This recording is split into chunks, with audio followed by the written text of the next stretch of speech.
अस्सलाम वालेकुम जी। आपने मुल्तान निश्तर हॉस्पिटल की छत पर एक वीडियो वायरल होती हुई देख रहे होंगे जिसमें तकरीबन सैकड़ों लाशें जो हैं वो उनकी छत पर पड़ी हैं उस हॉस्पिटल की, और उनको चीलें खा रही हैं, कौवे खा रहे हैं, गिद्ध खा रहे हैं। और जो वहाँ का अनाटॉमी डिपार्टमेंट है जो कि इस चीज़ का ज़िम्मेदार है, वो कस्टोडियन है उन डेड बॉडीज़ का। उनका काम था कि इनको, इन लावारिस लाशों को पुलिस के हवाले किया जाता, जो कि उनके वर्सा को तलाश करते, उनकी तशहीर करते, और तशहीर करने के बाद मजहबी रसूमात अदा होती और उन लाशों को उनके शायान शान तदफीन की जाती या उनको ठिकाने लगाया जाता। लेकिन ऐसा कुछ भी नहीं हुआ। ये तकरीबन 500 के करीब लाशें बताई जा रही हैं जो कि मुर्दा खाने की छत पर, यानी निश्तर हॉस्पिटल की जो रूफ टॉप है वहाँ पर पड़ी हुई हैं, और हम वो आपको दिखा भी नहीं सकते। वो इतनी दर्दनाक, इतनी अलमनाक, इतनी दुखी और इतनी तकलीफ दे वो फुटेजेस हैं। अगर यकीन करें आपके साथ मैं शेयर करूं तो आपको नींद ना आए। हम खुद वो फुटेजेस जो है वो नहीं लगा रहे। कहा यह जा रहा है उन लाशों के मुतालिक कि ये वो लाशें हैं जिनको पुलिस इनकाउंटर में मार देती है। उसके बाद ये हॉस्पिटल्स के सर्द खानों में पड़ी रहती हैं और वहीं पर गली सड़ी रहती हैं। जिसके बाद जो हॉस्पिटल्स में मेडिकल के स्टूडेंट्स हैं वो क्या करते हैं, वहाँ का जो डिपार्टमेंट है वो उन लाशों में से जो ऑर्गन्स होते हैं उनको निकाल लेता है, दिल निकाल लेता है, फेफड़े निकाल लेता है। इसके साथ साथ अगर जिगर निकालना हो तो जिगर निकाल लिया जाता है। जबकि जब ये सारी चीज़ें लाशों में से निकाल ली जाती हैं तो वो एक किस्म का सिर्फ एक खोखला सा ढांचा रह जाता है वहाँ पर, जिसके बाद उसके ऊपर एक ख़ास किस्म की मक्खी होती है, वो छोड़ दी जाती है। वो मक्खी पूरे इंसानी जिस्म में से जो गोश्त है, गोश्त का जो टुकड़े हैं उसको वो खा जाती है और सिर्फ हड्डियाँ रह जाती हैं। और वो जो हड्डियाँ हैं वो इतनी भारी और इतनी महंगी कीमत पर बैरून मुल्क जो है वो बेची जाती हैं या पाकिस्तान में बेची जाती हैं। पाकिस्तान में जो मुख्तलिफ मेडिकल्स के जो वो हैं इदारे हैं वो उनको ख़रीद लेते हैं, और उसके बाद जो है ये कारोबार भी है। लेकिन अगर किसी ने उस पर तदरीसी अमल करना है वो ज़रूर करें। पूरी दुनिया में यूँ होता है, लेकिन कम से कम जो उनके खौल बच गए हैं या जो उनकी मतलब जो ढांचे बच गए हैं, जो हड्डियां बच गई हैं, उनकी इस तरीके से बेहुरमती हो रही है। किसी ने वो ट्राउज़र पहना हुआ है, किसी ने कमीज़ पहनी हुई है, किसी का सीना फटा हुआ है, और वो बेयारो मददगार वहाँ पर पड़े हैं। और खुले आसमान तले 4 लाशों को रखा गया जिनको चील, कौवे, गिद्धें जो हैं उनकी खुराक बना दी गई।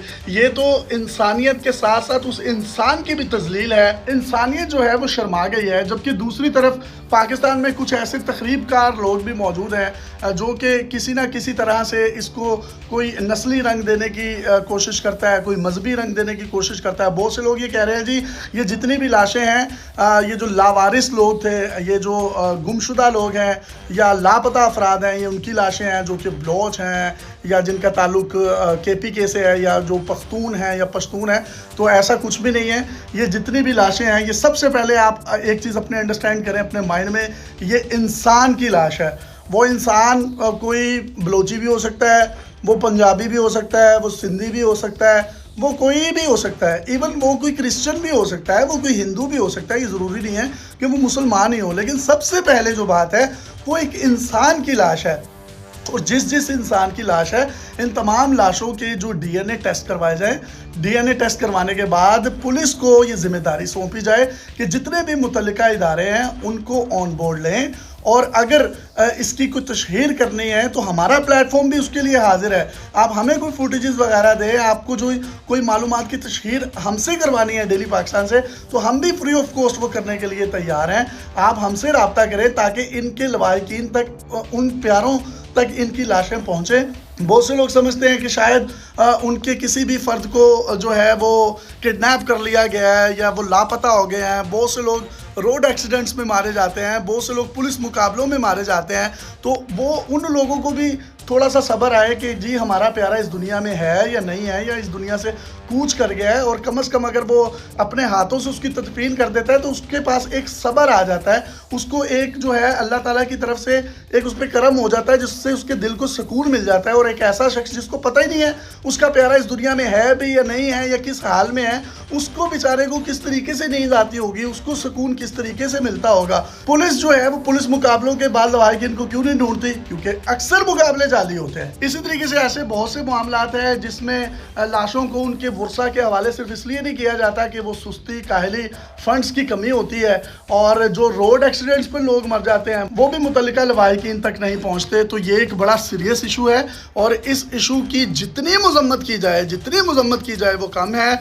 अगर आप में से कोई भी शख्स, कोई हुकामे वाला हमारी इस वीडियो को देख रहा है, तो काइंडली इन डॉक्टर्स के खिलाफ, इस अमले के खिलाफ, अनाटॉमी डिपार्टमेंट के खिलाफ सख्त से सख्त एक्शन लें, और चेक करें पूरे पाकिस्तान में कहीं और भी सर्द खानों की छतों पर इस तरह के मामला तो नहीं हो रहे। यहाँ पुलिस पर भी एक भारी जिम्मेदारी जो है वो आयद होती है, और मैं कहीं ना कहीं पुलिस को भी जिम्मेदार समझता हूँ। अगर पुलिस को कोई भी लावारिस लाश मिलती है, या वो पुलिस मुकाबले में किसी को ठिकाने लगा देते हैं, या इसके साथ साथ वो तमाम लावारिस लाशें जो फुटपाथ किनारे पड़ी होती हैं, रोड एक्सीडेंट में जिनका इंतकाल हो जाता है, या अब ऐसी मसक शुदा लाशें भी हॉस्पिटल्स की एमरजेंसी में आती हैं, जो कि जब डेड क्लियर हो जाती हैं तो ना सिर्फ ये जो मेडिकल स्टाफ है ये पुलिस को इत्तला करता है, और अगर पुलिस को इत्तला कर भी दे तो पुलिस जो है लवाहिकीन को नहीं ढूंढती। ये लाशें उठकर खुद अपने लवाहिकीन को नहीं ढूंढेंगी, ये अपनी जो है तदफीन का बंदोबस्त नहीं करेंगी, बल्कि इनके लिए पुलिस, जिसका जानो माल की हिफाजत जिसकी जिम्मेदारी है, वो उनका काम है कि प्रॉपरली इसकी तशहीर करे। तशहीर करने के बाद लवाहिकीन को ढूंढे, मजहबी रसूमात के साथ इन लोगों की जो है वो आखिरी रसूमात अदा की जाएं, और उसके बाद इनको तदफीन किया जाता है, जिससे ना सिर्फ इनकी जो हम तौहीन कर रहे हैं, इसकी तजलील कर रहे हैं इन लाशों की, वो कम अज़ कम होने से बचाई जा सकती है। यहाँ पुलिस ने भी अपना काम सर अंजाम नहीं दिया, जबकि जो अनाटॉमी डिपार्टमेंट है नश्तर मेडिकल हॉस्पिटल का, वो भी इसमें कहीं ना कहीं ज़िम्मेदार है, क्योंकि वो कस्टोडियन होता है इन लाशों का, और उनकी ज़िम्मेदारी होती है कि इन लाशों को जो है अगर इसमें से कोई तदरीसी अमल के लिए कोई चीज़ें निकालनी है, किसी के फेफड़े, दिल, जिगर, गुर्दे निकालने हैं, तो उसके बाद वो जो एक ढांचा बच जाता है, कम अज़ कम उसको तो ठिकाने लगाने के लिए उसको मिट्टी में दफन किया जाए, उसका नमाज जनाजा पढ़ाया जाए।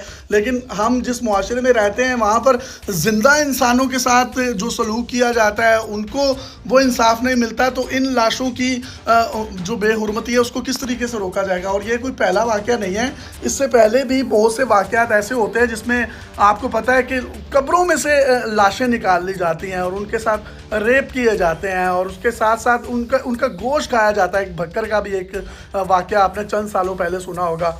अनफॉर्चुनेटली पाकिस्तान में कोई ऐसा लॉ मौजूद नहीं है जो कि किसी भी डेड बॉडी की अगर बेहुरमती की जाए तो उस पर कौन से कवानीन लागू होंगे, कौन सी चीज़ें हैं जो मतलब उसको लेजिस्लेशन का हिस्सा बननी चाहिए, जिसकी वजह से इस तरह की जो मामलात होते हैं उस पर सख्त से सख्त कानून हो, सज़ाएँ हों। तो कम अज़ कम ये इस तरह के जो मामलात होते हैं वो जिस हद तक हम अपने तय रोक सकते हैं, अपनी काविशों से रोक सकते हैं, उनको तो ज़रूर रोका जाना चाहिए। यहाँ ये बात जो है वो काबिल ज़िक्र है कि इन लाशों में बदबू फैल चुकी थी, तापुन फैल चुका था जो कि इलाके में फैल रहा था, जिसकी वजह से किसी शख्स ने वो सीएम कंप्लेंट सेल पर इसकी कंप्लेन की। अदरवाइज बदबू ना फैलती, तापुन ना फैलता, लोगों को उससे दुश्वारी ना होती, लोगों की नाक में दम ना होता उस बदबू की वजह से, तो कभी भी ये कंप्लेन ना होती। और ये अल्लाह ताला का एक निज़ाम है कि उसने इंसान के मरने के बाद उसके जिस्म में बदबू पैदा कर दी, वरना हम तो अपने प्यारों को कभी भी उनकी तदफीन ना करते। और यही वजह है कि हम उनकी तदफीन करते हैं, उनको मनो मिट्टी में दफन करते हैं। लेकिन अगर ये तापुन, ये बदबू और इन लाशों में जो कि एक ढेर की तरह बोरियों पर बोरियां जिस तरीके से रखी होती हैं, किसी का मुंह खुला हुआ है, किसी का सीना खुला हुआ है, किसी की टांग जो है उस पर मांस उतरा हुआ है, कब्बे चीलों ने खाया हुआ है, कोई ढांचा बना हुआ है, कोई ख़ास किस्म की मक्खियाँ किसी पर छोड़ी गई हैं जिसने सारा गोश्त खा लिया और वो एक ढांचा रह गया है। कुछ गीली हैं क्योंकि वो सर्द खाने में होती हैं तो उनके ऊपर बर्फ़ जम जाती है, जब उनको ऊपर हाई टेम्परेचर पर रखा जाता है तो वो पिघल जाती हैं, वो लिक्विड बन जाता है। तो वो जो एक पानी है वो उनके इज्साम में मौजूद जो अज़ा हैं उसके साथ मिलकर उनको मज़ीद जो है वो गला सड़ा रहा है, जिसकी बदबू मज़ीद इलाके में फैली। तो फिर किसी ने कंप्लेन की, फिर जो है वो मशीर जो है वज़ीर आला के वो वहाँ पर पहुँचे, उन्होंने फिर सर्जनिश भी की, और जो चीफ मिनिस्टर हैं परवेज़ इलाही साहब, उन्होंने इसका नोटिस लेते हुए इसकी इंक्वायरी का भी हुक्म दे दिया है, और जो इसमें मुल्ज़िमान हैं उनको कैफ़रे किरदार तक पहुँचाया जाएगा।